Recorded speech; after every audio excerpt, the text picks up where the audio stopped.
You guys, we got a big one on the line here. UFC 266. A lot of big name fights taking place on this card. Of course, we got the featherweight championship of the world. Ortega's been looking so smooth recently. And you guys know the deal with Volkanovski. Volkanovski's as good as it gets.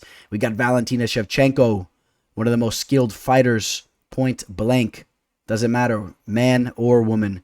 Valentina Shevchenko is such a treat to watch, and as she is as skilled as it comes. So looking very much forward to that fight there. And then we also got the return of Nick Diaz. The return of Nick Diaz. He's coming back to throw down in the cage. And he's actually going to have a rematch with the guy that he's fought a long time ago. The ruthless one, Robbie Lawler. A lot of other exciting fights on the card as well. This is going to be an excellent episode. I look forward to talking this card here. Let's get it.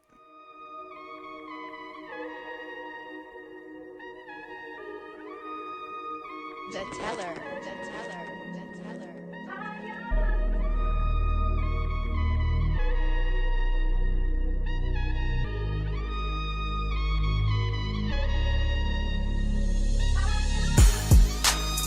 It's another day. Left jab, right jab. This is MMA. Mixed martial arts, quick body parts, undefeated when I pick 'em. Who the champ, who the victim? Looking in my crystal ball, I predict the winner. Never stop fighting. If you lose, keep your chin up. Know how the game go. I'm a smart fella. Welcome to the show. This the MMA fortune teller.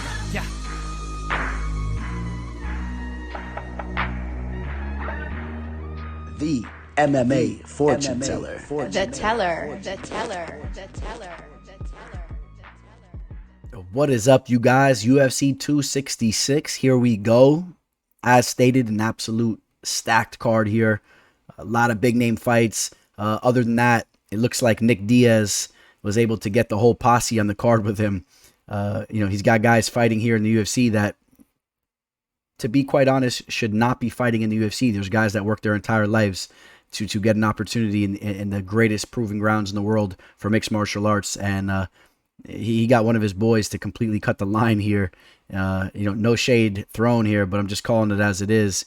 Martin Sano is going to be fighting here. Nick Maximov, also one of the Diaz boys. This is a guy that's actually... He's deserving. He had that victory on Dana White's Contender Series. It wasn't the greatest of fights, but he's a guy that's very skilled on the mat. He's undefeated. Okay. Other fights to keep an eye on, of course. We talked about these big name fights. Jéssica Andrade taking on Cynthia Calvillo. Curtis Blaydes taking on Jairzinho Rozenstruik. Big heavyweight fight. Marlon Moraes taking on Merab Dvalishvili. That's an excellent fight. Very excited to see how Merab fares with a step up in competition here. Dan Hooker versus Nasrat. A lot of emotion going into that fight. Two guys that really have a lot going on in their lives. It's going to be an excellent fight, a very passionate fight. Euros Medic, a guy I'm very high on, fighting a very talented fighter in Jalen Turner. Manon Fiorot, top-level talent here, taking a step up in competition as well. Omar Moraes, a guy that just had a little step back in his last fight, but against a guy in Giga Chikazi. So we'll see how he bounces back against Jonathan Pearson. That's where we're going to kick things off. Please, guys, before we get into this breakdown, though, can you guys hit that like button for me? Please smash that like button, subscribe. I'm just creeping up on 4,000 subscribers, so it really does mean a lot to me if you guys can do that. We're trying to work that way up to 10,000 subscribers, but we got to start at the 4K first. Please catch me on all social media platforms, man. Go follow me on Instagram, MMA Fortune Teller _. Catch me on Twitter, the MMA Teller. Please hit that like button real quick because we're going to get into the show right now. Let's get it. Now, we did just have a very exciting card that just took place. We definitely have to recap that real quick before we get into the upcoming card. We had UFC Vegas 37.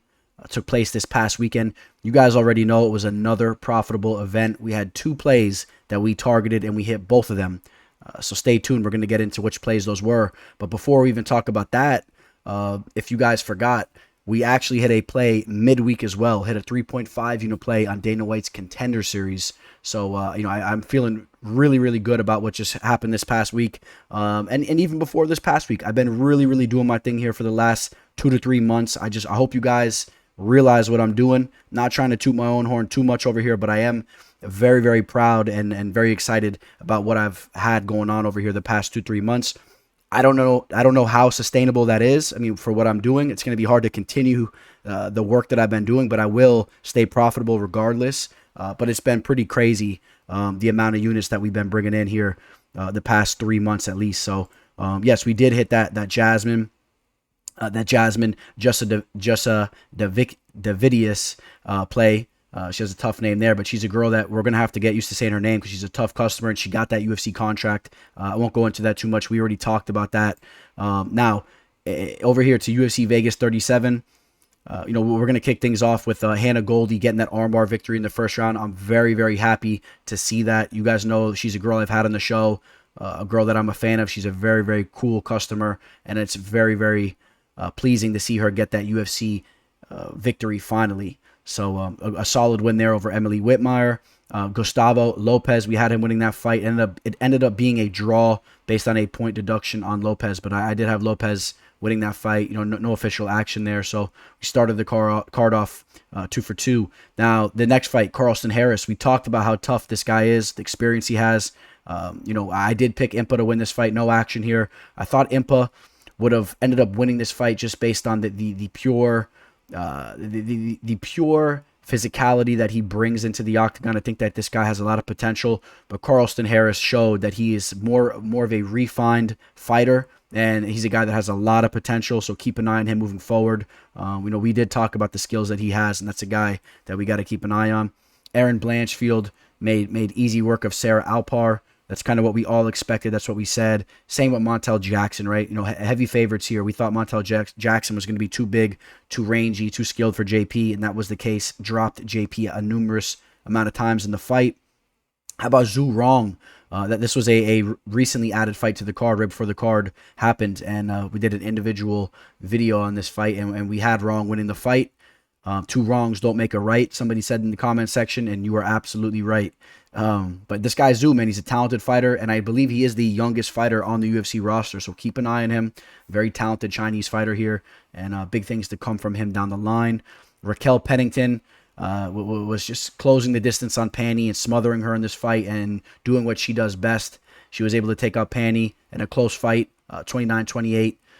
Type of fight. I think it was unanimously 29-28, and that's a tough fight for Pani because she really had things going, and I think that's a fight that if she played it a little bit better, she could have won. She's the more skilled fighter on the feet, but Raquel is just a bully in there.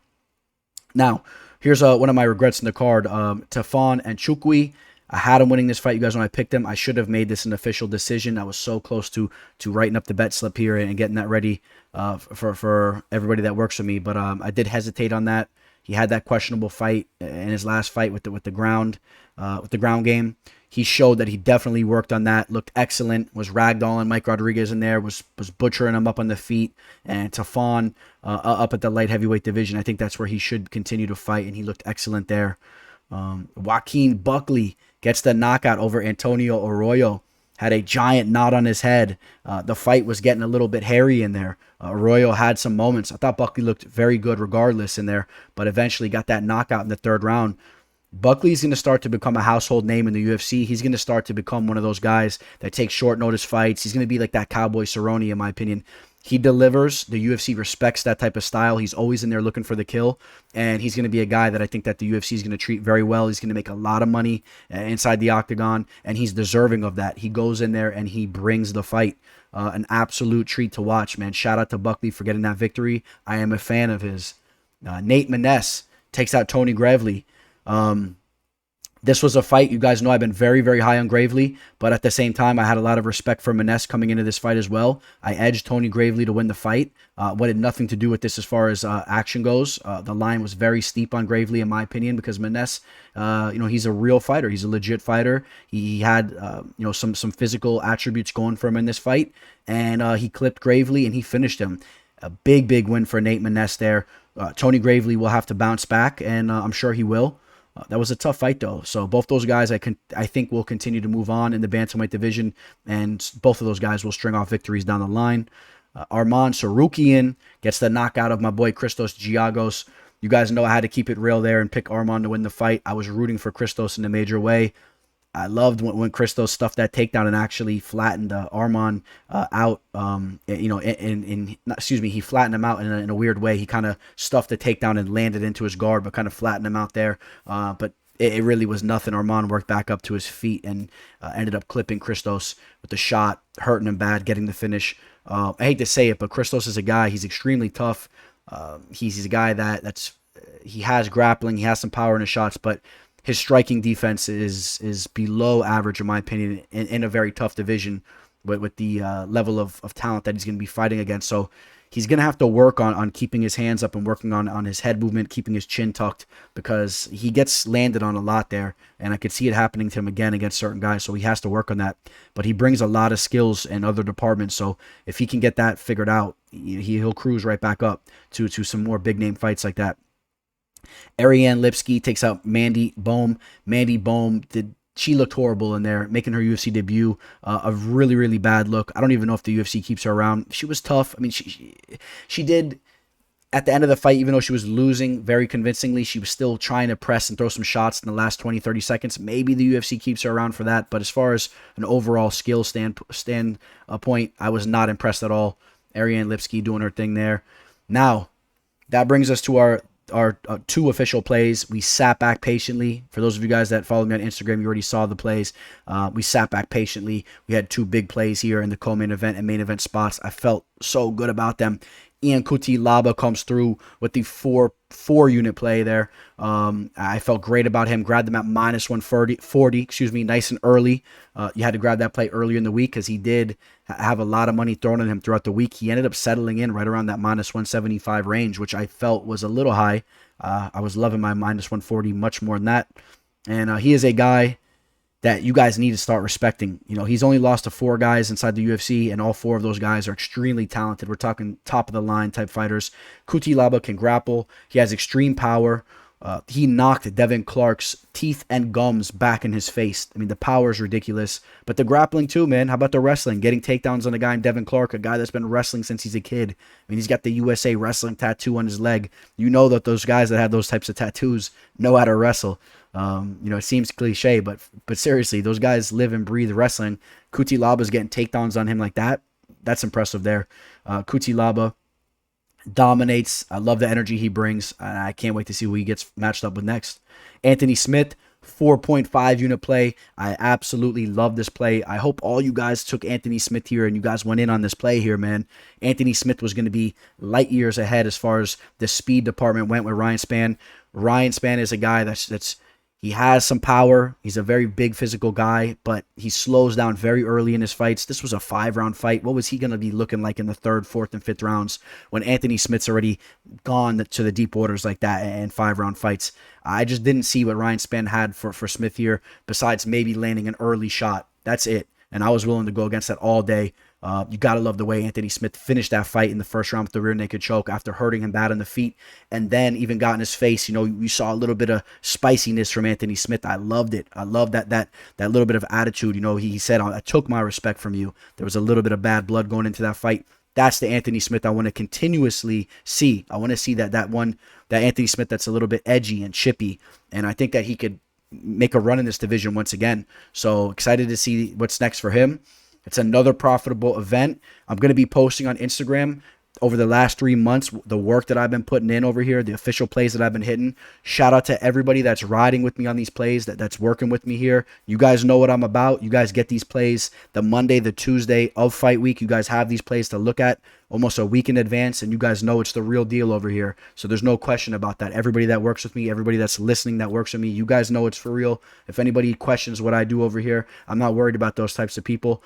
You guys know the deal. And if anybody that questions me, reach out to me, come work with me, and you'll see these plays coming at you Monday and Tuesday, and you'll see those plays hitting time and time again. All right, guys, so I'm pumped up here. We're going to work our way into UFC 266. Let's get it. And again, if anybody's looking to see my bet write-ups, they will all be posted on Instagram. So they're all there. If you guys want to read up what my bet write-ups were and whatnot, they're all there waiting for you guys. Go follow me on Instagram, MMA Fortune Teller _. And with no further ado, we're going to cruise right into the first fight of the card.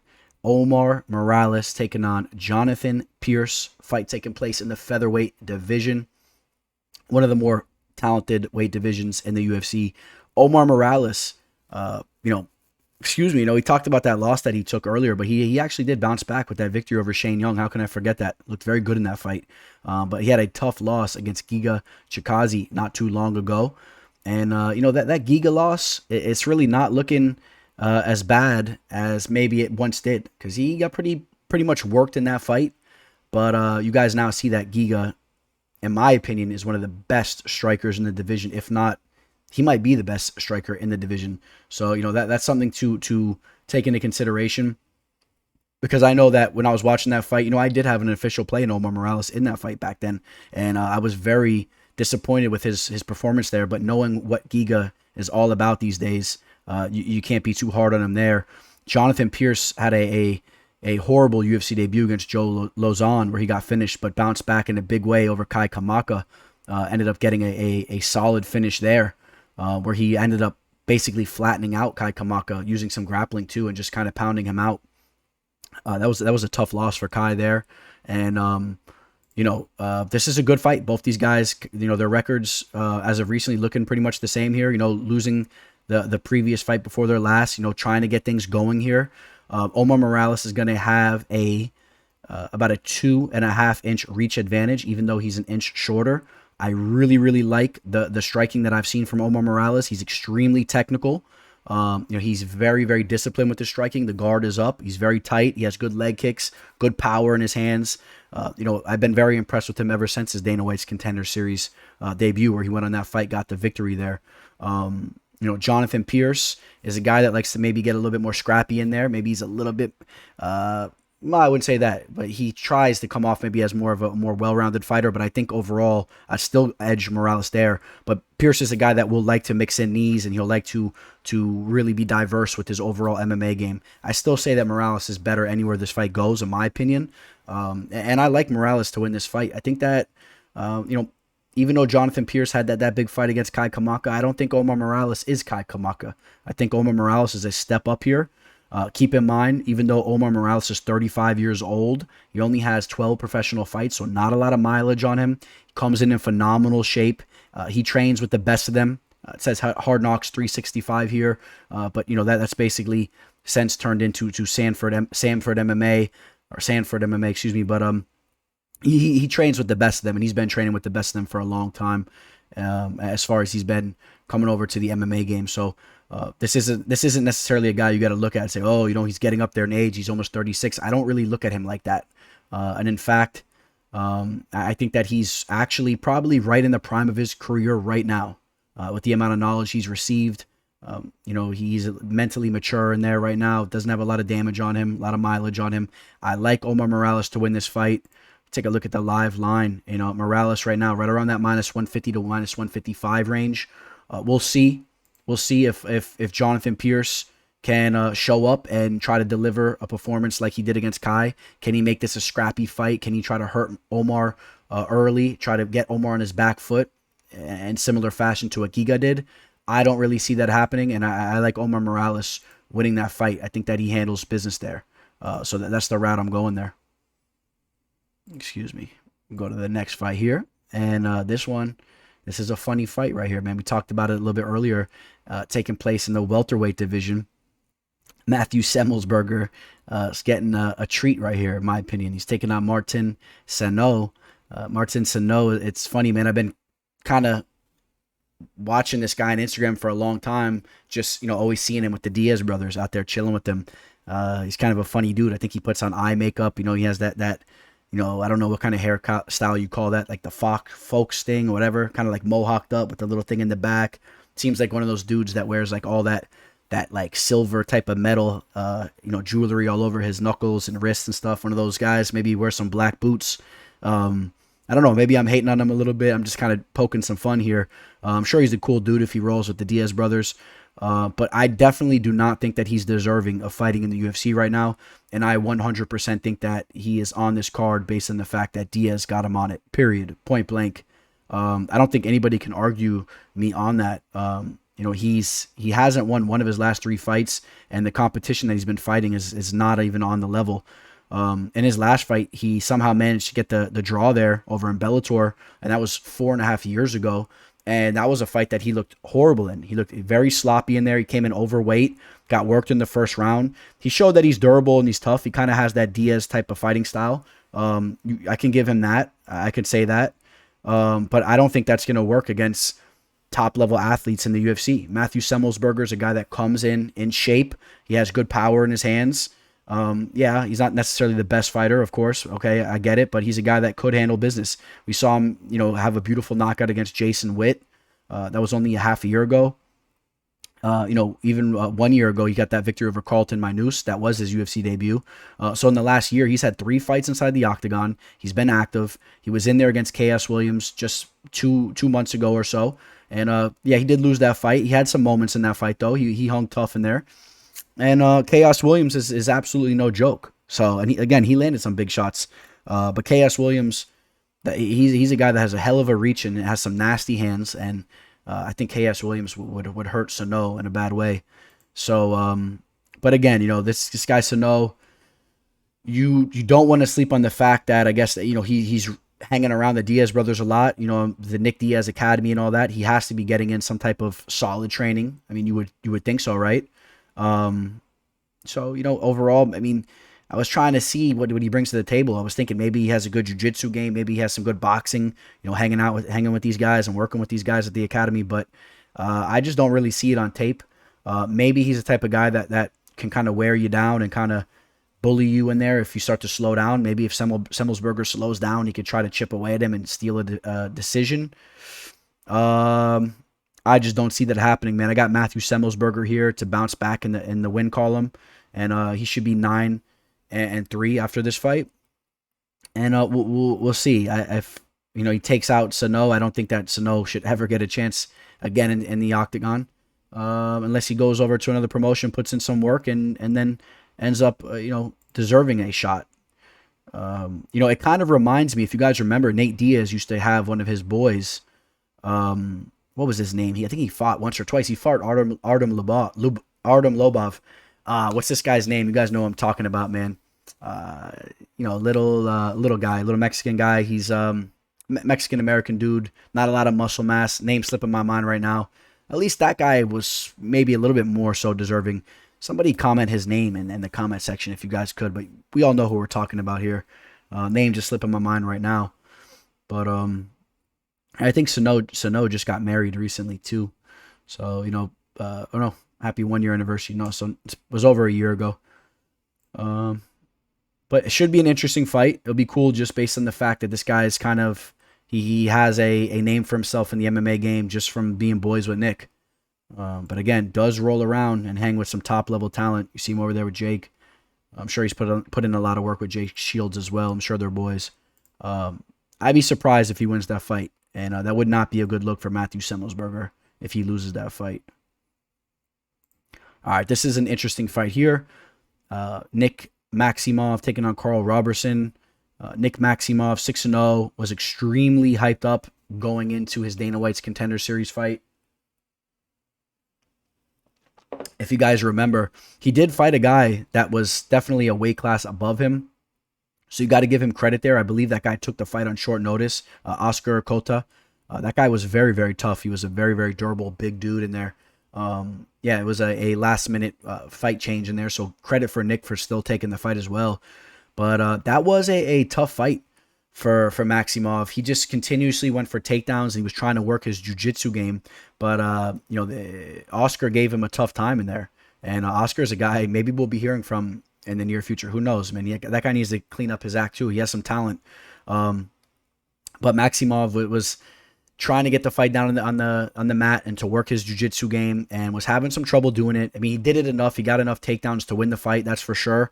Wasn't overly impressed with his striking. I think that he's a guy that does need to work on his striking, but does have potential. He's a guy that regularly participates in a lot of jiu-jitsu tournaments and whatnot. I think that he does have a lot of potential on the mat. He has a lot of potential to cause some damage on the mat inside the octagon if he can get things going. He's going to have a 2-inch reach advantage here, even though he's an inch shorter. Fight taking place at the middleweight division. Again, that's where he needs to be fighting. He doesn't need to be fighting up at the light heavyweight division. But that was just a rare occurrence. Carl Roberson is a guy Lost to Brendan Allen, got heel hooked early, lost to Marvin Vettori. That was a big fight when it took place at the time. And before that, he had victories over Kopylov and Wellington Turman.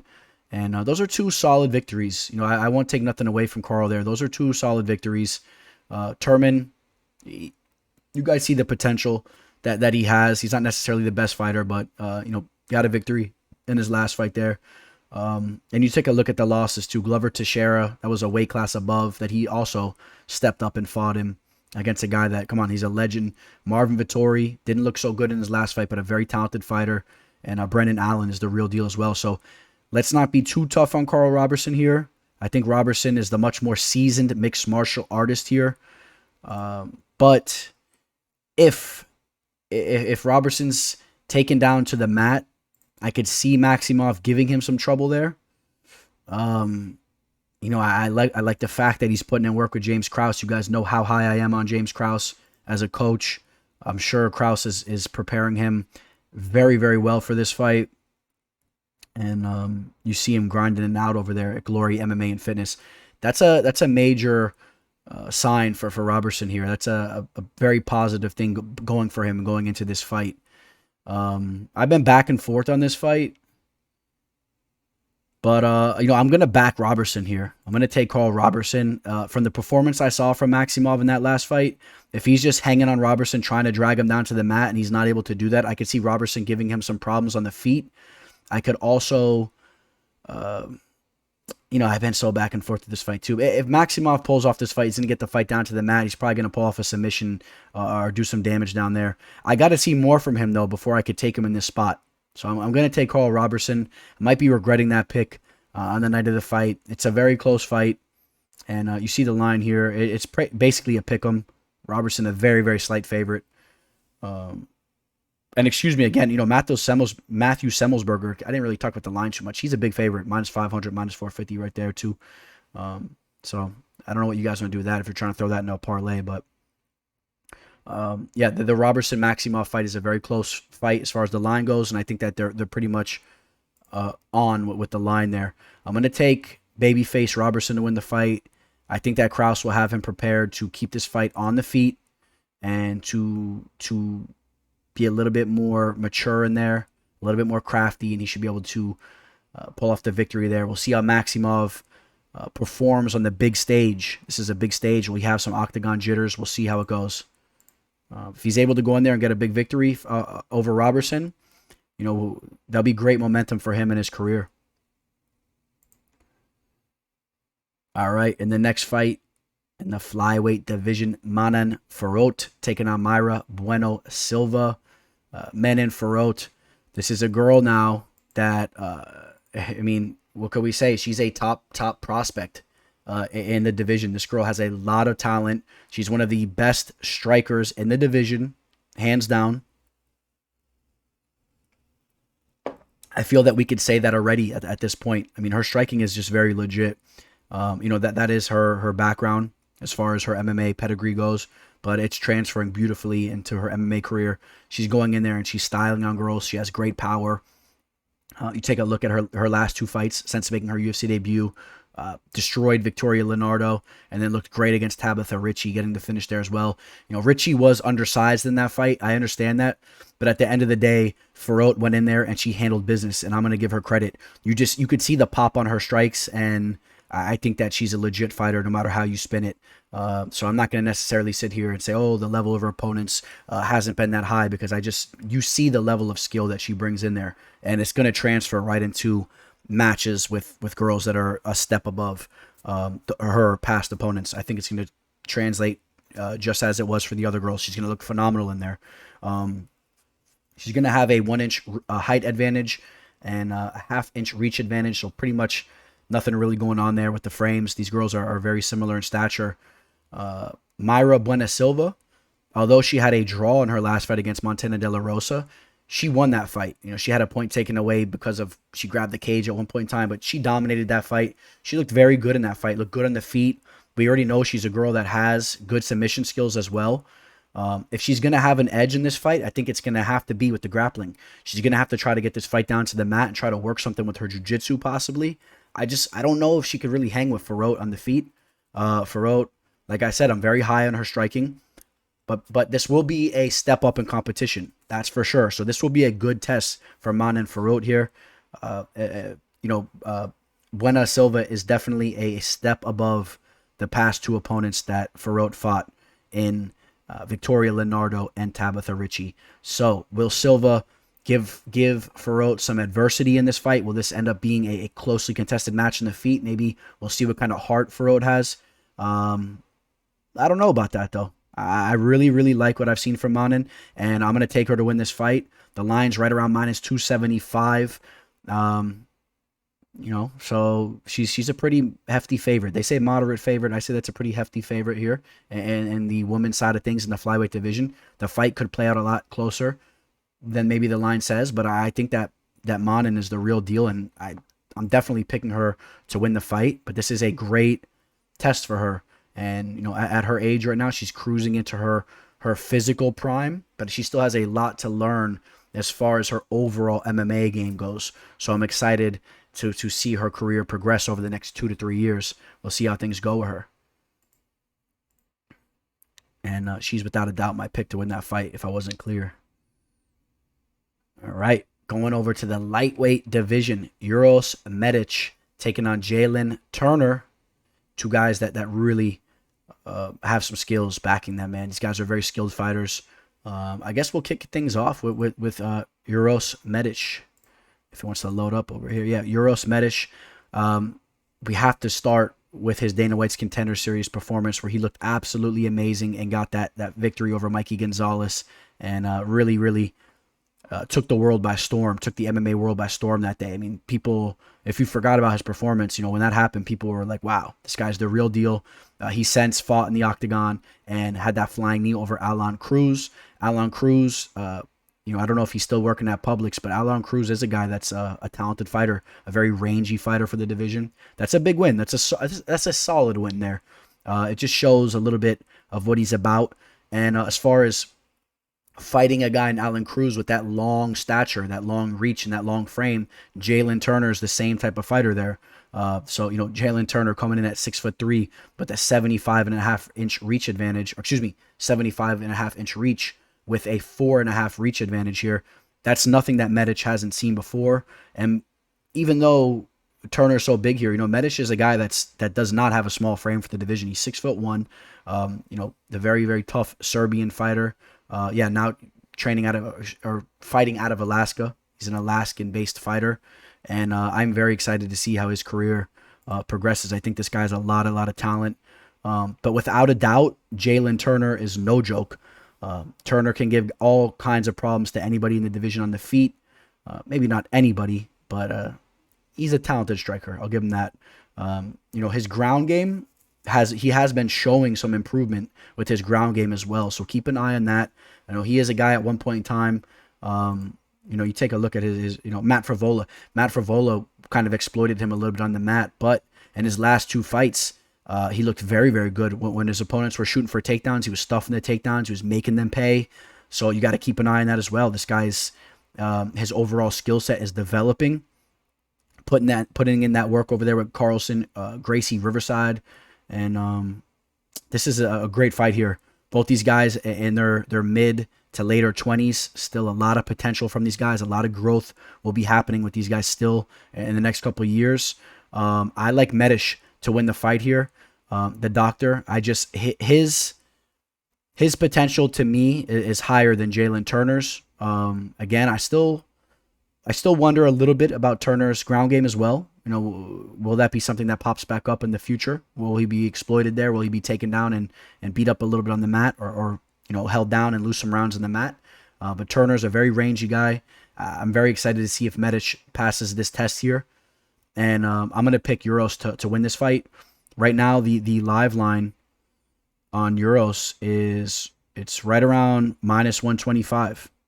So, if anything, I think maybe more money comes in on Medic. But we'll see how that goes. Maybe people are liking Turner. But a great fight. Keep in mind, though, his last opponent too, Brock Weaver. Brock Weaver is not on the level, since cut from the UFC. That's a guy I do not think we'll be seeing back in the UFC.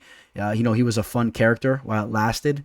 You know, he had the cool backstory and all that, you know, coming off the preserve and all that as a Native American. He had that, he had excellent energy that he brought into the octagon, into the cage, but he's not on the level, and Medish is going to be a major step above a guy in Weaver. So keep that in mind as well, because I do feel that Turner had a couple layups there.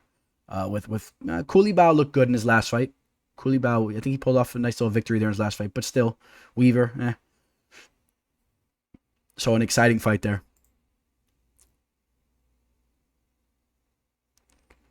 All right. Another women's flyweight bout taking place here. You guys know Roxanne Modafferi very well. She's been around the way for a long time. You know, at one point in time, she was kind of the joke of women's MMA, and she actually flipped that joke on us because she proved to be a very, very she proved over time to be a very capable opponent, and a girl that has given a lot of women in the UFC trouble. And she's gone out there and really ruined nights for women. If you think about the fight against Antonina Shevchenko, absolutely ruined Macy Barber's night. She is a tough grappler. She's very physically strong. She does a lot of power lifting. And if your grappling is not there, she will get on top of you and she'll smother you and she will steal rounds and she'll ruin your night, like I said. A very disciplined fighter, a fighter that's just been putting in work in for years, and a fighter that really has my respect. I think she's an excellent person. I really like everything she's about.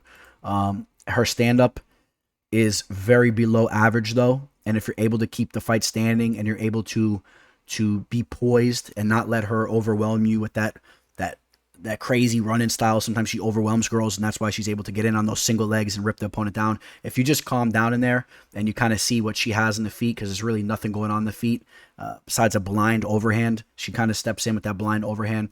And she's definitely not looking where she's throwing that. She's just kind of throwing that out there, trying to overwhelm you. If you're calm in there, you're going to sit back and you're going to hurt her. If you could stuff the takedowns, it's going to be a very, very long night for Roxanne. And I think that Talia Santos has the ability to do all of that. So I think you guys know where I'm going to go with my pick here. Talia Santos, she's a pretty hefty favorite. You know, the line right now on Santos is right around minus 400, minus 380. Santos is just a very physically fit girl. She's very strong. She's very well-rounded. I like her striking. I like her game is overall, it's rounding out. She's a well-rounded fighter. She's been showing some potential on the mat as well. You know, going into this fight right now, you got, you know, Talia Santos at 28 years old. Well, Roxanne Modafferi's just turned 39 yesterday. Happy birthday, Roxanne. This is a tough fight for Roxanne. I think that Roxanne, she's going to have to try to smother Santos and make this just a dirty fight and hang on her and try to steal a decision here. Otherwise, I think Santos is going to hurt her. And I think that Santos wins this fight, though, one way or another. She gets the fight done. Nothing really going on with the frames here. Modafferi slightly bigger, an inch taller, an inch of a reach advantage. I think that Santos is going to win this fight. And, yeah, she looked amazing against, Jillian Roberts. Looked very good in that fight. She's been putting together some big wins there. Just to talk about those, you know, the victory over Jillian Robertson, the victory over Molly McCann, was able to exploit Molly's ground game. And this is a good fight here. It's a solid fight, I guess. I don't know, but Santos should handle business. You know, as a diehard fight fan, I'm always tuned into all these fights for the most part. You guys know that. I think Talia handles business. I'm excited to see what's next for Talia, but she has to pass this test. All right, we got the big boys throwing down. We got a heavyweight bout here. Shamil Abdurakhimov taking on Chris Daukaus. Shamil has not fought in a long time. You know, his last fight was 2 years ago, where he took that loss to Curtis Blaydes, who we will be talking about here in a little bit. Shamil, we'll start with Shamil. Shamil is just a guy that's a decently well-rounded opponent. He has grappling. He has, you know, that Sambo-type wrestling. Decent power in the hands, of course. It's the heavyweight division. He's a guy that I do feel could come in better shape. He looks a little soft in the midsection usually. I don't know if he could fix it up a little bit. You know, you remember the Derek Lewis fight? He was looking good. He was on his way to win that fight, was getting takedowns on Lewis. Eventually ended up crumpling there. You know, he ended up collapsing in that fight. But, looking back now, Derek Lewis has done that to so many other guys that maybe we shouldn't be so harsh on him. At the time when that fight happened, you're thinking this guy Shamil is a horrible fighter for letting that fight fall apart like that. But again, Lewis just continued to do that to everybody. Alexander Volkov, Marcin Tybura. I'm probably forgetting a couple other guys as well. You guys know the deal with Derek. But Shamil, won 3 of his last 5 fights. Victories over Chase Sherman, look good there.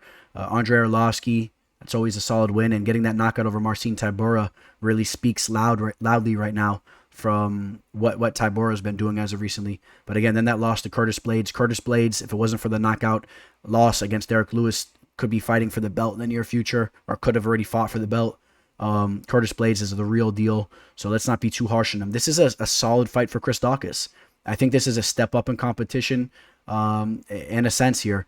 Daukaus has been putting in work here since making his UFC debut, got that knockout over Parker Porter, went into that fight against Rodrigo Nascimento as a big underdog. You guys know we cashed in on that. That was a solid play there, an official play, one of my bigger dog plays that I've had out there in a long time. He was a big dog in that fight, if you guys remember.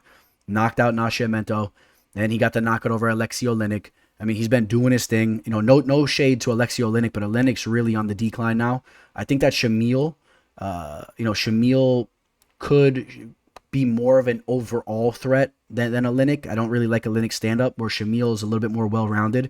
I think this is a good fight for Daukaus to showcase his skills and put another feather in his cap and get a solid victory over a guy that's been around the block for a long time.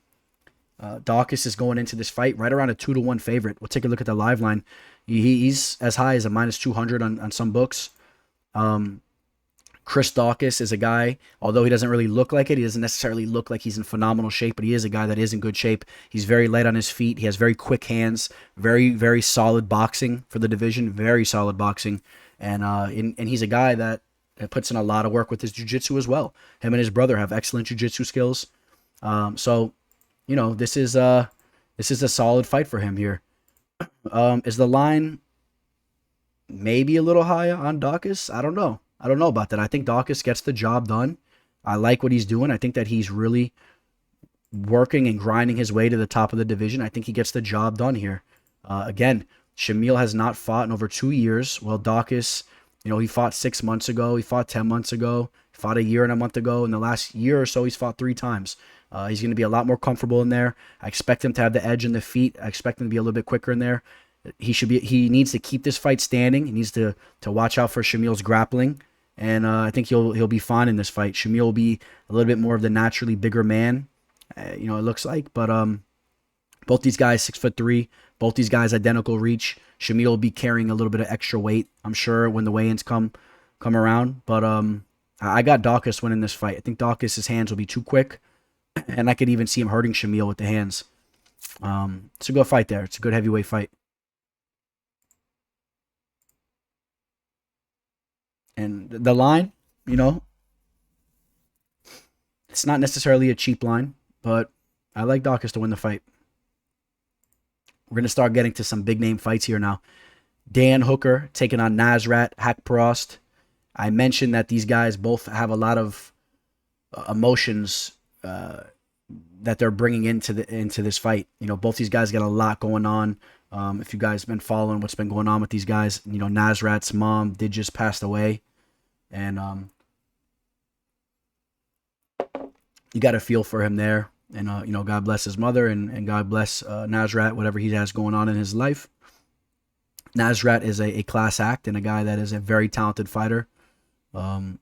People like to joke that he looks a lot like Kelvin Gastelum. Kind of has a similar style. Good stand-up, good grappling, good overall well-rounded fighter. This is a step up in competition for Nasrat, right? Who has Nasrat ever beat that was on the level of a Dan Hooker? Rafa Garcia, no. Alex Munoz, no. Lost to Drew Dober, let's not forget that anyway, but Joaquim Silva, no. Thibaut Godi, no. I know he defeated Mark Diakase. We could run it back even further. There's no one that's really been on Dan Hooker's level, so this is a big step up in competition, or at least a step up in competition. So this will be a great test for him. Nasrat is without a doubt a guy that is one of the more talented guys in the division. He comes into all of his fights, for the most part, almost all of his fights as a big favorite. So it's great to see him coming into a fight as a dog. I think that's what he needs. He needs to come into a fight as an underdog, and he needs to try to take something for his career. He needs to try to get an opportunity to really take something in more than just beating a guy he's supposed to beat. This will be a very, very big victory if he could defeat Dan Hooker. Dan Hooker is a guy that was creeping on the door, fighting for the belt at one point in time. Yes, he lost 2 fights in a row, but against Dustin Poirier and Michael Chandler, Dan Hooker has the name, the notoriety, and I know Dan Hooker has a lot going on with his whole situation too, from New Zealand, with the whole situation with this world today. I know they're very strict over there, so it's very hard for him to leave the country and come back in. I know he's missing so much time with his family. It's crazy, even after that loss he just took to Chandler, I think he couldn't see his family for weeks. So he has a lot going on too. And all he's focused on is getting back in there and getting a victory. You see him all happy and motivated. Look, 5 weeks out. He was already been pumped for this fight. And Dan Hooker is an excellent striker. He has underrated grappling skills. If you guys don't remember, when he came into the UFC, he was a guy that was going in there pulling off nasty submissions. I remember when he was just a little skinny young buck fighting in the octagon down under when the UFC went over there. And Dan Hooker, the Hangman, I'm a fan of his. I like what he brings to the table. He needs to bounce back with the victory here, though. 2 losses in a row. You don't want to make that 3 losses in a row. He's only 31 years old. He needs to right the ship now and see what he could do here. He's gonna have a 3.5 reach advantage. He's gonna be 2 inches taller. He obviously has the longer frame, but Nasrat has very, very good footwork, and Nasrat, he knows how to get on the inside, and Nasrat could be a bully in his fights, man. He can close the distance. He could really go in and look to do some damage. This is a fight, as you guys could probably tell, I've been very, very much on the fence with. So I'm not necessarily crazy about Dan Hooker at a -175 line, but I think I am going to pick Dan at the moment to win this fight. I think that Dan's going to get the job done here. I don't know if I want to do that, though, man. I've been very, very much on the fence here. I don't like the way that Dan looked against Michael Chandler. I do not like the way that he was on the back foot so much. It looked like he froze up in there, like the moment got to him. Is he going to clear all of that type of energy from his mind going into this fight? Because Nasrat will be pressing you as well, and Nasrat will be looking to hit you with some big shots. I don't know, man. I might pick Nasrat to win this fight. I'm not going to give you guys an official pick as of right now. I'm gonna side with Nasrat, actually. How about that? I'm going to side with Nasrat. I want to see how these guys look going into the weigh-ins. I want to see how these guys look throughout the fight week. I might possibly have a change up on my Instagram official pick, so stay tuned for that. Please, guys, follow me on Instagram. I'm going to give you guys the Nasrat pick, though, right now. How about that? I'm going to give you guys the Nasrat pick.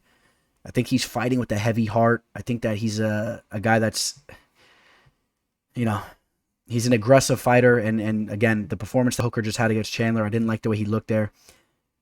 Let's take Nasrat. Let's take Nasrat to win the fight. It's a very, very close fight.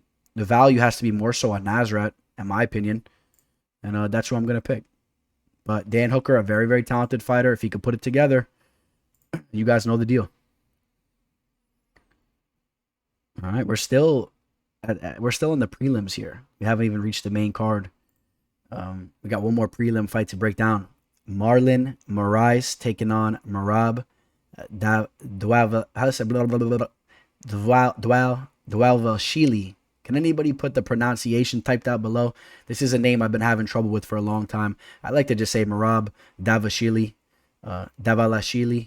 So, the tough Georgian fighter, a guy that I'm probably going to have to get more used to saying his name because he gets his victory over here over Marlon Moraes. I mean, he's working his way towards the top of the division.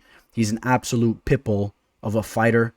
13-4, with victories over Cody Stamen, John Dodson, Gustavo Lopez, Casey Kenny, Brad Katona. Some solid fighters there, not really the big name fighters. And now he's going to have his chance to put a big fighter on his resume. Marlon Moraes, you guys know the deal. This was a guy that was just, at the pinnacle of the division not too long ago, but it's been having some setbacks. He lost to Henry Cejudo, and ever since then, it's been a little bit tough. The Jose Aldo fight, I thought he lost that fight. So in my opinion, he should have really lost his last 4 fights. The Corey Sandhagen fight was a horrible fight for him. Got demolished in there, got finished. The Rob Font fight, he's getting broke down in his fights. He's a guy that ever since that Cejudo fight, he looked phenomenal in that first round. Then he got broken down in the second round. And ever since then, it's like he really... I don't want to say he can't take a shot, because when he's getting finished in his fights, he does take a lot of damage when he's getting finished. It's not like one shot's just taking him out. I mean, he's willing to go to war. He tries to suck it up, and he tries to sit in there and throw shots back. But overall, he gets broken down and he gets finished. And, he's a guy that definitely has an extreme weight cut. He comes in with no body fat. He's so ripped, so shredded. He has a nice frame for the division. I wonder sometimes maybe if it would be better for him to bump up in weight. I don't know. 5'6" to Merab's 5'6". Merab's gonna have a 1.5 inch reach advantage. I don't know. I don't see Moraes being able to hang with Merab in the later rounds, and especially if this fight ends up turning into a war. I think that Merab will be throwing some nasty power hooks, and he'll be hanging on him, and he'll grind him out, or he'll break him. I like Merab to win this fight. I think that Merab is gonna put a major feather in his cap here. Even though Moraes has lost a lot of fights as of recently, he's still a household name in the division. It's exactly what Merab needs for his career, and I think that Merab's gonna win this fight. Another fight where Merab's coming in as a big favorite. I mean, it's just, even against a guy Marlon Moraes, Merab is still a big favorite in all his fights. He's a big favorite, and you would like to see him get this victory and then starting to get those fights at the top of the division, where maybe we could see some even lines. I want to see him tested, because he just goes in there and he's just a beast. I've referred to him as the smaller version of Khabib. He's just relentless with his takedowns. He doesn't give up. He wears the same type of hat, but his is the Venom version. Khabib is like Spider-Man. He's like the Venom with the black style. Just joking around, but the guy's a beast. You guys know how the Georgian fighters are. Those guys fighting out of Georgia are absolutely no joke. Giga. There's just a bunch of them, man. They're doing their thing over there, and they're starting to really, represent their country as one of the top fighting nations in the world, and it's not even a big country. So I remember when I was a kid hearing war stories going on in Georgia, and I was confused when I was a little kid. I thought Georgia was just the state right above us. I was like, hey, what's going on? Are we ready to go to war over here? But I remember Georgia having some issues, but they're tough people, man.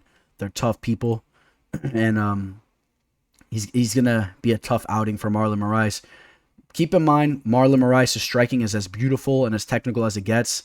I just don't think that will be enough. I think that Merab will eat shots and he'll make it a barn burner. And at the end of the day, Merab will be the guy that gets his hand raised. So I got Merab winning the fight. And, we take a look at the live line. Merab's right as high as a -260. So the line is high. But he probably ends up getting the job done. So what are we going to say about that? And Merab is the pick.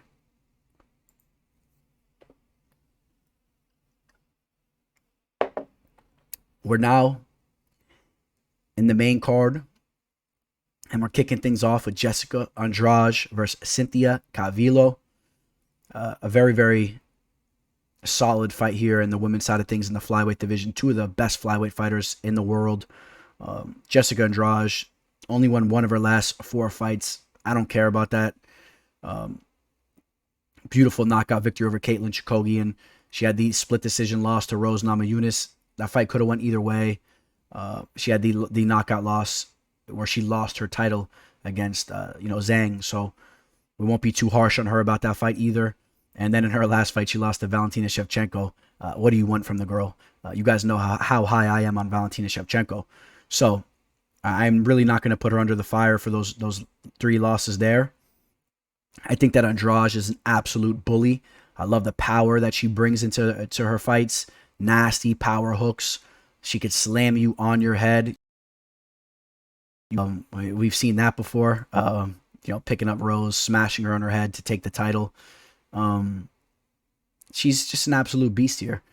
Cynthia, Cynthia is a girl. She's a very solid striker. She has very good boxing. She has very good wrestling credentials too. She's a solid wrestler. She's had some moments where she kind of hesitated in there, and she's kind of dropped some fights. It's pretty cool. I guess they squared off a while back. I guess more as a joke. They didn't even know they were fighting at the time. I'm assuming. But yeah, Cynthia in her last fight, lost to Caitlin Chikogian. That was a fight where she was a little bit hesitant and she got out volumed there. And Chikogian will do that to you. And, I'm not a big fan of MMA math, but Chikogian just got finished by Andrade, if you want to analyze that a little bit. But, going into this fight, Cynthia will have a 3-inch height advantage, a 2-inch reach advantage. That is nothing new at all.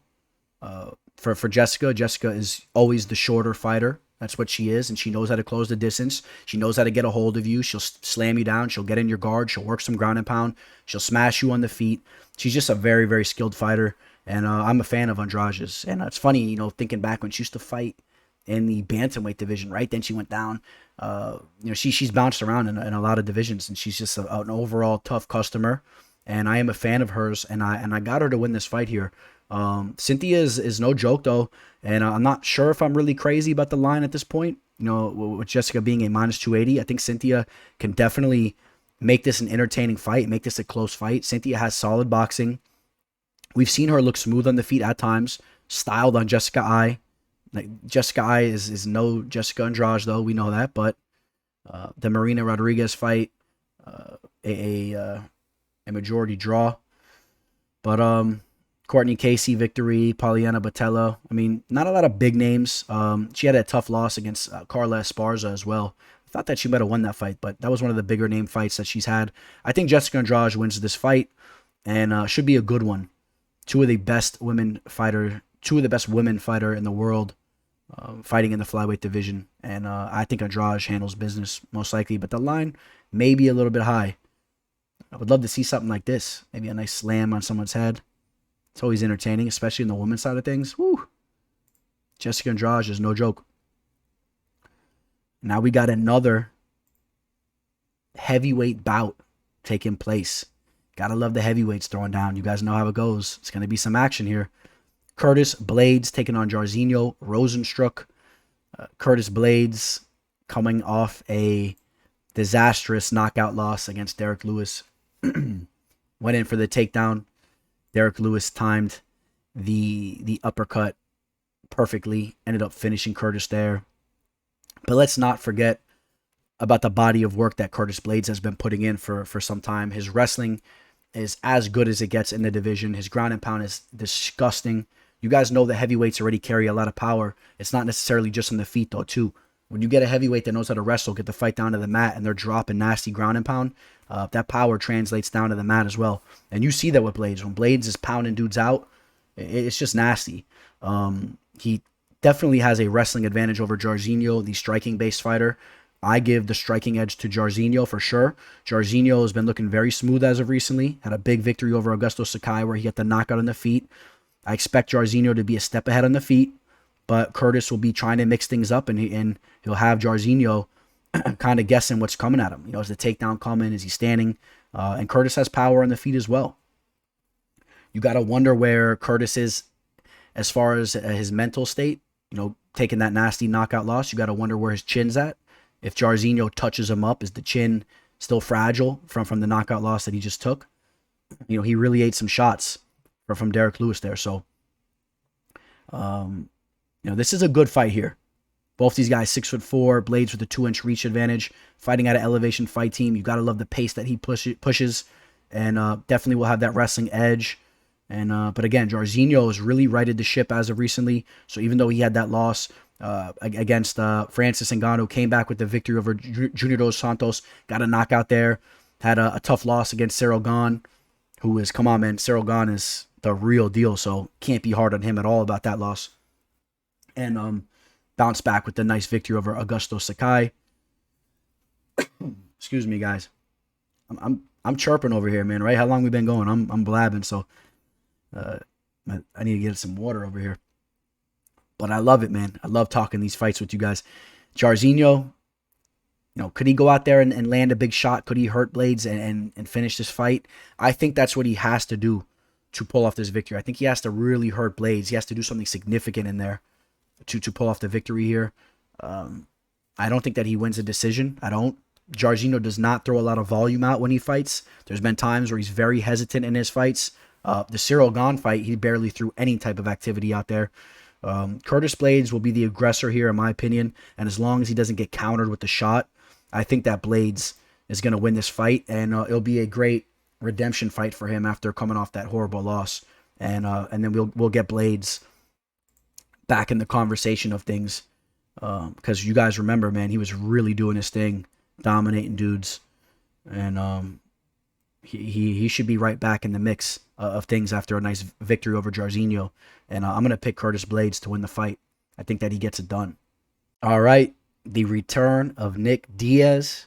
He's coming back, and he's taking a fight with Robbie Lawler. Not exactly sure why this was the fight that they put together. Diaz already has a victory over him. I guess I get it to an extent. I mean, I know Nick Diaz has a lot of respect for Robbie Lawler. It's two guys that have big names in the game, two legends, two guys that have been around forever. So I guess just out of a respect standpoint, Nick Diaz is willing to give him a rematch here. I don't really understand why he wasn't trying to get another victory, but I don't know if he's really trying to push his way towards gold. I don't know what Nick Diaz is trying to do. You know, he hasn't fought in a long time. It's been 6 years, 6.5 years since that Anderson Silva fight. I remember watching that fight at one of the local bars in South Florida, and, you know, my life was completely different than it is now. So it's been a long time. And that was a comical fight. If you guys remember, you know, Nick Diaz was laying down and taking a nap in the middle of the mat. You know, it's a long layoff. But the thing is, Nick Diaz is a guy that's always going to be in phenomenal shape to the day he dies. This is a guy that's been, you know, doing his triathlons and all that. So, you know, the cardio will never be an issue. He'll be able to go 25 minutes if need be, any given time. He'll never slow down in there. I truly believe that. And he's been training nonstop as well. So it's not even just triathlon. I mean, this guy's putting in the work in the gym as well, fighting. Nick Diaz is as tough as it comes. His boxing is very, very smooth, very underrated. Even back in the day, you know, some of the best fights I've ever seen, you know, had Nick Diaz involved in them, man. If you guys want to see an amazing fight, if you guys haven't seen it, how about the Nick Diaz versus Paul Daly fight? I remember going crazy. I remember trolling Paul Daly the week of the fight. I was like, my cousin Nick's gonna whoop you. This was on Facebook, I think it was, and Paul Daly actually saw the message, and he said something, "I'll bless you with my time, mate, for even responding to you." He's kind of said as a joke, you know, we'll see what's up. And you guys remember a couple days later that fight happened, and you guys know what happened in that fight. So it was kind of funny, you know, way back in the day trolling. That was probably back in 2011, if my memory serves me right. But I do claim to be an MMA historian, you know, so I don't know. I'm sure some of you guys are too. You guys know what time it is, man. We're out here living and breathing these fights, and you guys could probably remember where you were for all these fights and, you know, how they played out. But that fight was amazing. This fight was amazing. If you guys remember, Nick Diaz was taunting Lawler. They were going back and forth. You know, Lawler was throwing the heavy shots, but eventually Nick Diaz was just too smooth in there and ended up, you know, reeling him right in with the shot. He pulled him in with the shot, hit him with that counter check hook, and he ended up getting the finish on Robbie there, which is crazy because Robbie really has a solid chin. And you know, I know Robbie was so frustrated in that fight. You saw it in his face during the fight, and then to get finished there, just an epic fight. You know what? And the more I think about it, it is very cool that they're running it back in a way just to see. It's like we're rewinding the clock, you know. And Robbie always brings the fight.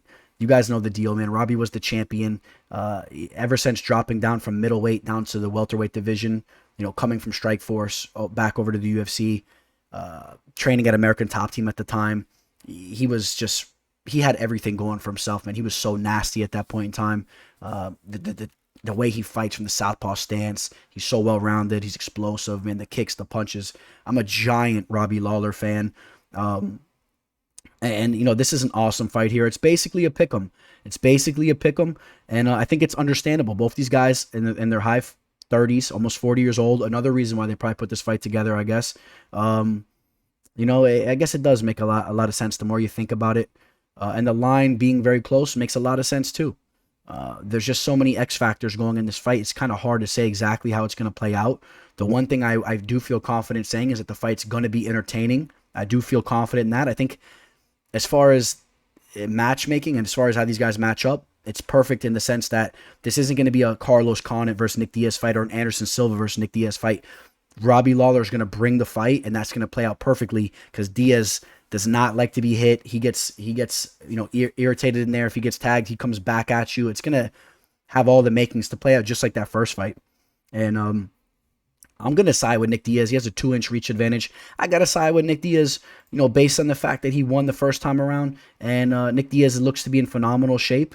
And I'm a big fan of Robbie's, but I'm a bigger fan of Nick Diaz's. I'm a giant fan of Nick Diaz, and to me, it's a real shame that he hasn't been fighting the last 6 years. I wish that he was. But if he does show up, I hate to say it like that. A lot of times, things happen with Diaz. I hope he shows up to the fight. I hope there's no funny business going on here. If he shows up, I think that Diaz will get the job done. But I think that this is a fight that's really, really hard to predict exactly how it's going to play out. But Nick Diaz looks to be in great shape, and I like Nick Diaz to win this fight. With the boxing that he brings in, I think he'll be a little bit smoother in there, a little bit more calm with the boxing. Robbie's a little bit more erratic, a little bit more looking for the kill. I could see Diaz seeing something in there, clipping him again. And I just, how can we not pick Nick here? He won the first time around. And it's a hard fight to call, but why not go with Nick Diaz, the 209 boy? It's great to see him back, man. For those of you guys that are more new to MMA, if you don't really understand what Nick Diaz was about, you got to read up on him and just kind of study his career, because this guy is a legend in the game. And forget about Nate Diaz, man. Nick Diaz was the guy of the Diaz brothers. I mean, yeah, I love Nate too, but Nick Diaz, man, fighting over in Strikeforce, man. Look at the resume that he put together. I mean, if you guys forgot what Nick Diaz was doing, let's talk about it real quick. Nick Diaz was the longtime Strikeforce middleweight champion. He was going out there. He had a cut stoppage against KJ Noons, but he did get redemption. Yeah, he got redemption years later, but he went in there and he was just finishing all these guys, man. Thomas Denny, Frank Shamrock, Scott Smith, Marius Zaromskis, the excellent striker, finished him in the first round. Got his redemption on KJ Noons, the very talented professional boxer. Cyborg Santos, Cyborg's old husband, finished him with the armbar. The Paul Daly fight, the BJ Penn fight as he came over to the UFC, butchered BJ Penn, destroyed him. And then he had those 2 losses against Condit, GSP, and the Silva fight was overturned. Silva was on some shit, but, whatever. But it was just a weird fight anyway. Don't sleep on what Nick Diaz brings to the table, man. He's a very, very talented fighter. Has the jiu-jitsu, has the boxing. Doesn't really have any holes in his game. You're not really going to, you're not going to exploit him there. I mean, if you try to wrestle him and just eke out a decision, he still has the potential to sub you and work some jiu-jitsu on you. And Lawler's not looking to do this. These fighters are going to square off on the feet. It's going to be a hell of a fight. Cannot wait to see it. And I am taking Nick Diaz to win, possibly by finish. I hope they clash and Diaz gets a finish there in the feet again. That'd be epic. Maybe you set up a Nick Diaz versus Conor McGregor fight, or a Nick Diaz versus Jorge Masvidal fight. Who do you want to see Nick Diaz fight next if he gets this victory? Comment below, guys. All right. What do we got next here? I think we got another big name fight. One of my favorite fighters in the game, Valentina Shevchenko, taking on Lauren Murphy. I've been saying it for the longest time. Some of you guys don't like it. I think Valentina Shevchenko is the best women's fighter in the world. I thought that she took out Amanda Nunes easily one of the 2 times they fought, if not both times. I know some of you guys don't like that, but that's what I saw when I saw that fight. I thought Shevchenko was a little bit more skilled in those fights. Nunes, has more power. She was trying to bully a little bit, but Shevchenko's clean. Her striking is just so beautiful to watch. She had a tough fight against Jennifer Maia, but ended up finishing that fight strong, got the victory. She kind of took that fight off. Just keep in mind, it is tough to just go out there every single time and pull off the victory like she does. But you got to love the way she bounced back against Jéssica Andrade, put her in that crucifix position, and getting the finish there. She is a physical specimen. You take a look at her body. She is the definition of a martial artist. This girl can do it all. She can grapple, she can strike. The striking is amazing. Remember her knockout over Jessica Ai? I'm going to talk about one of the nastiest knockouts you'll ever see. Almost killed Jessica Ai. Took them a while to scrape the carcass off the canvas there. If you guys remember, they had to get like a spatula, like a pancake, and flip her off the canvas there. It was bad. It was really bad. But I am a giant Shevchenko fan. And, this is a tough test for her. Lauren Murphy brings in a certain skill set that might be able to give Shevchenko some issues. We saw in the Jennifer Maia fight that Maia was able to use her grappling, her wrestling to kind of hold Shevchenko against the cage, try to get some takedowns and whatnot. And it did give her some trouble early on. That's what Lauren Murphy does. That's what Lauren Murphy's all about. She's about throwing some shots on you, hanging on you, wrestling you, mixing it up, wearing on you. She comes in phenomenal shape. She really does. And you got to know that she's going to be in the best shape of her career. There's just no question. She has to be. She's coming in here fighting for the belt. This is her dream. I still remember her arguing with Eddie Alvarez on the Ultimate Fighter show. And she wanted her respect then, and she's earned her respect, in my opinion, at this point. She's fighting for the belt. She's hung around for years, and she's just a solid fighter. And, she's a tough chick, and I think that there's some potential for her to show up and actually make this a fight somewhat competitive, a little bit more competitive than some people think. At the end of the day, you guys know I'm rolling with Valentina. You guys know how high I am on her. She's going to have a 2-inch reach disadvantage. I don't even care about that. They're the same height. Shevchenko's kicks will be a lot nicer than Murphy. She'll have a major edge with the kicking game and the hands. And Murphy's going to have to try to make this a dogfight. She's going to try to have to hang on Valentina. I just don't know if Murphy's going to be able to do that for 25 minutes and to be able to sneak out a decision. I think that Shevchenko will land some significant shots. She'll hurt Murphy. Potentially, she gets the stoppage. Otherwise, she just wins this fight comfortably anyway. Valentina Shevchenko, I want to see that rematch with Amanda Nunes. After she gets this victory, make that fight happen. Make it happen. Run the tape back on those fights and watch how close they were. It could have went either way. Split decision victory for Nunes the first time around. It's just a matter of opinion of what you thought you saw in that fight. Shevchenko, if she would have won those 2 fights, forget it. And people still have the utmost respect for her. People know what she's about. Big respect for Valentina Shevchenko, one of the legends in the game, and in my opinion, a future Hall of Famer already as it stands. And you think you could handle Valentina Shevchenko? Huh? I don't know if she has a boyfriend or a husband or what the deal is, but you think you could hang with her?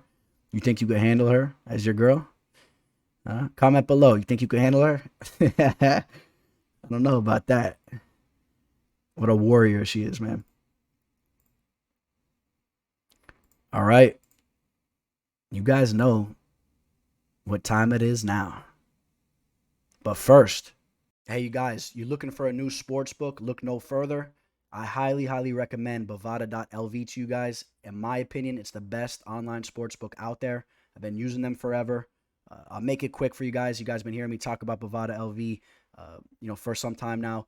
It's just a great place for you guys to use your money to make some money betting sports, and of course, in particularly betting on MMA, betting on UFC fights.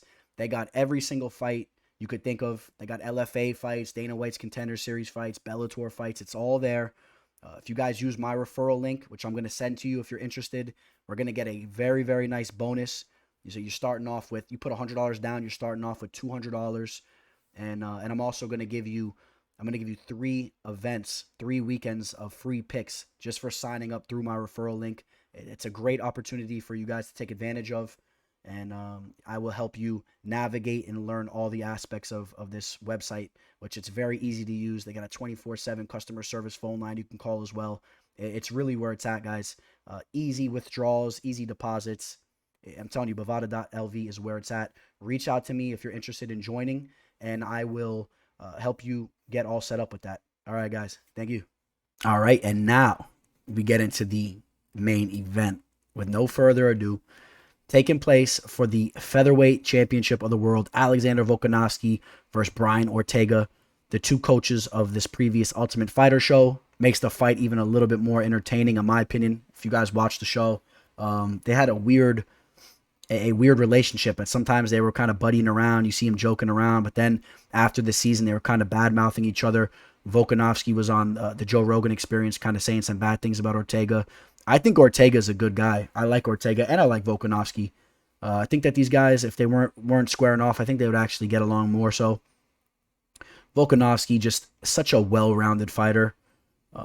We've talked about in some of our divisional breakdowns how good he is. In my opinion, I have him at the top of the division for striking, for grappling, especially wrestling. I know he doesn't have that wrestling pedigree, but this guy really does know how to wrestle and control the fight there as well if need be.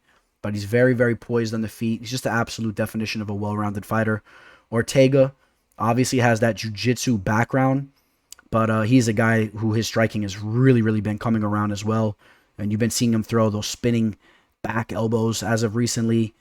His boxing has definitely came around as well. Seeing him showcasing the balance there. One of my old roommates back in the day used to have one of these. I used to mess around with these too. Once you learn how to do it, it's not as hard as you guys would think. For those of you guys that know about those, I'd be pre-gaming for the night. You're getting ready to go out and be messing around on these things with a couple drinks in me, and I'd be handling it just as good as Ortega here. So don't put too much stock into this. He's not really fooling me here.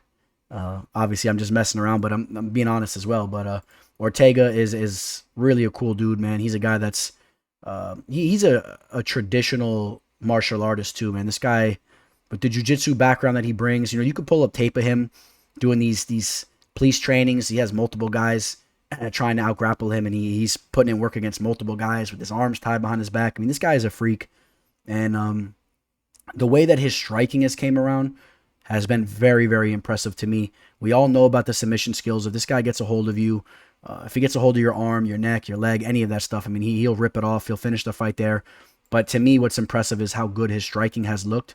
And he's getting top-of-the-line training at all times. Henner is very tight with him. Henner, a top-of-the-line martial artist as well. I mean, this guy lives and breathes MMA or martial arts, so however you want to say it. I mean, this guy is a world-class jiu-jitsu player and trainer.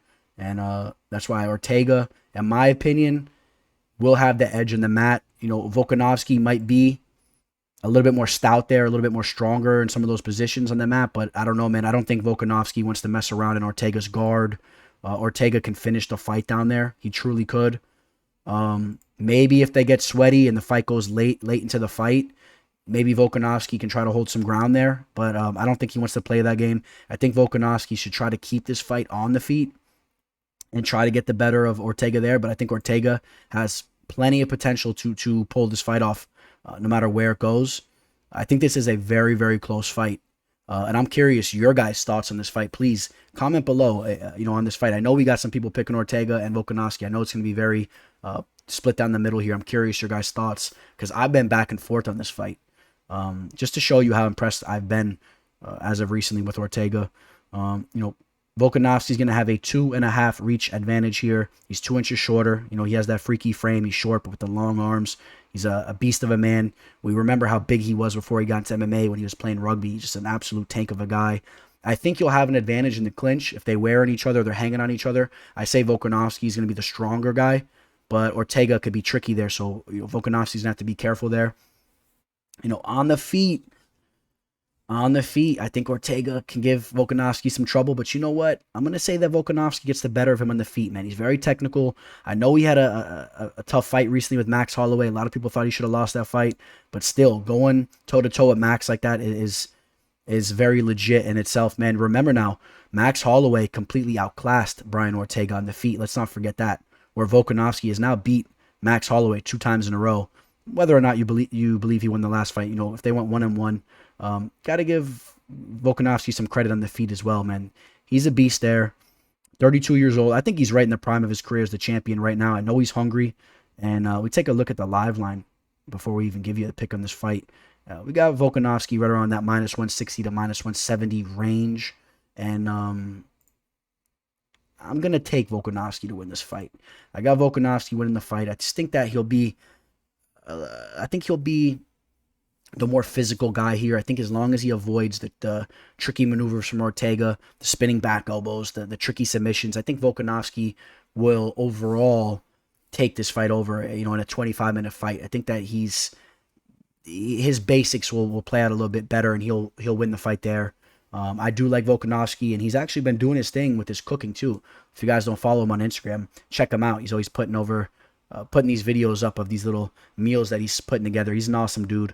And this will be the biggest victory he's had in quite some time, man. This is a big fight for him. He's got to get back in the winning column. He's been winning his fights, but he has to put a victory in his feather. I'm blabbing over here, guys. I've been chirping up here, what, about an hour?